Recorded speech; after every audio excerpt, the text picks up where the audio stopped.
City news, city news, city news, city news.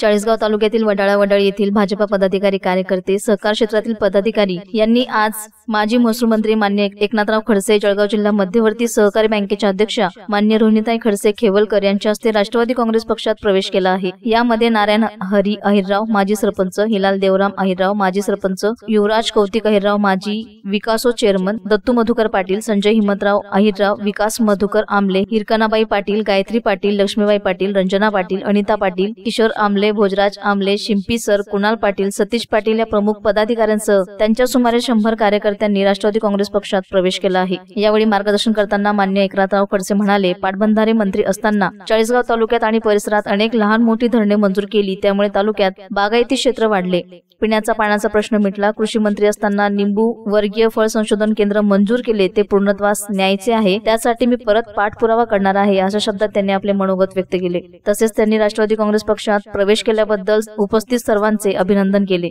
यावेळी Rashtrawadi OBC sale प्रदेश चिटणीस मनीष आमले, सरपंच अशोक आमले, बोदोड बाजार समिती सभापती निवृत्ती पाटील, माजी सभापती राजू माळी, विलास धायडे, सुनील काटे, रुपेश भोसले, नीरज आमले, शिवराज पाटील, योगेश कोलते, पांडुरंग नाफडे यांसह अनेक कार्यकर्त्यांची उपस्थिती होती।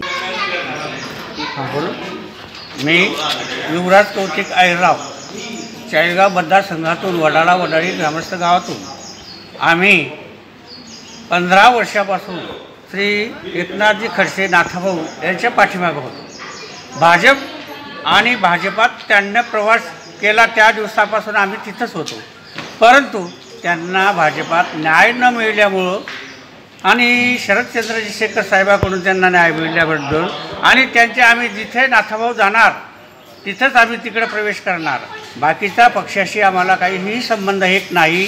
नाथाभाऊ जिकडं आम्ही पण तिकडं, असे आमचे सगळ्या आणि ग्रामस्थाची व चाळीसगाव तालुक्याची आमची सगळ्यांची भावना आहेच आणि आजही आहे आणि उद्याही राहणार आहे। कुराकाकोडा येथून जवळच असलेल्या रिगाव येथील सुमित संतोष मेहंगे वय वर्ष 15 या बालकाचा मंगळवारी दुपारी 2 वाजेच्या सुमारास विहिरीत पाय घसरून पडल्याने मृत्यू झालाय। मुलाचे वडील व काका यांच्या शेतात काम करत असताना सुमित व त्याचा चुलत भाऊ विशाल खेळत त्यांच्या शेताजवळील लागूनच असलेल्या खामखेडा येथील शेतकरी विनोद सोनोने यांच्या विहिरीजवळ गेले असता अचानक सुमितचा विहिरीजवळ पाय घसरला व तो पाण्यात पडला। त्याचे वडील व काका विहिरीजवळ धावून विहिरीत उडी टाकून सुमितला बाहेर काढले व खासगी वाहनाने कुरा प्राथमिक आरोग्य केंद्रात आणले असता डॉक्टरांनी तपासून सुमितला मयत घोषित केला।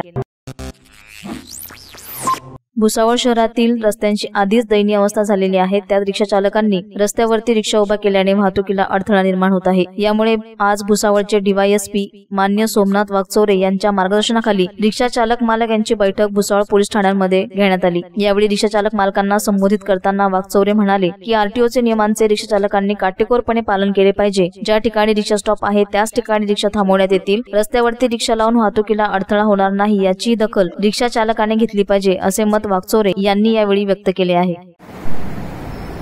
सर, आपण पाहिलेले हे रिक्षा चालकांकडनं टू व्हीलरवाल्यांकडनं दंड वसूल केलेला आहे, आपण वाहनधारकांना काय सूचना आहे? आपण गेल्या 3 दिवसापासून शहरामध्ये जे काही विना नंबर प्लेट वाहनं आहेत अशा वाहनांवर कारवाईची मोहीम हाती घेतलेली आहे। त्याशिवाय जे काही रस्त्यामध्ये मोटार वाहन कायद्याचं उल्लंघन निदर्शनास येत आहे त्यांच्यावरती आपली वाहतूक शाखा आहे, यांच्या मार्फतीने आपण दंडात्मक कारवाई करत आहोत। यामध्ये काल आपण साधारणपणे 194 वाहन चालकांवर कारवाया केलेल्या आहेत, त्यामध्ये रिक्षा देखील आहेत। अशा वाहन चालकांवर आपण कारवाई करत आहोत। त्या दृष्टीनं सर्वच नागरिकांना देखील आमचं आवाहन आहे की अशी विना नंबर प्लेट असणाऱ्या गाड्या त्यांच्यावरती नंबर प्लेट तात्काळ त्यांनी टाकून घ्यावी। त्याचप्रमाणे रॅश ड्रायव्हिंग सारखे असेल तर असे कृत्य करू नये, वाहनाचे कागदपत्र असतील किंवा अल्पवयीन मुलांकडे व गाड्या चालवण्यासाठी देऊ नये। रिक्षा चालकांनी देखील रिक्षाबाबतचे जे काही मोटार वाहन कायद्यातील तरतुदी आहेत त्या संपूर्ण पालन करूनच त्या रिक्षा रस्त्यावर आणाव्यात आणि कुठेही नियमाचं उल्लंघन होणार नाही याची दक्षता घ्यावी, जेणेकरून दंडात्मक कारवाईला त्यांना सामोरं जाण्याची वेळ येणार नाही। त्याशिवाय रस्त्यावरील जे अपघाताचं प्रमाण आहे तेही वाचेल, कमी होईल, आपलं जीवन आणि नागरिकांचं अन्य नागरिकांचं जीवन देखील सुरक्षित राहील।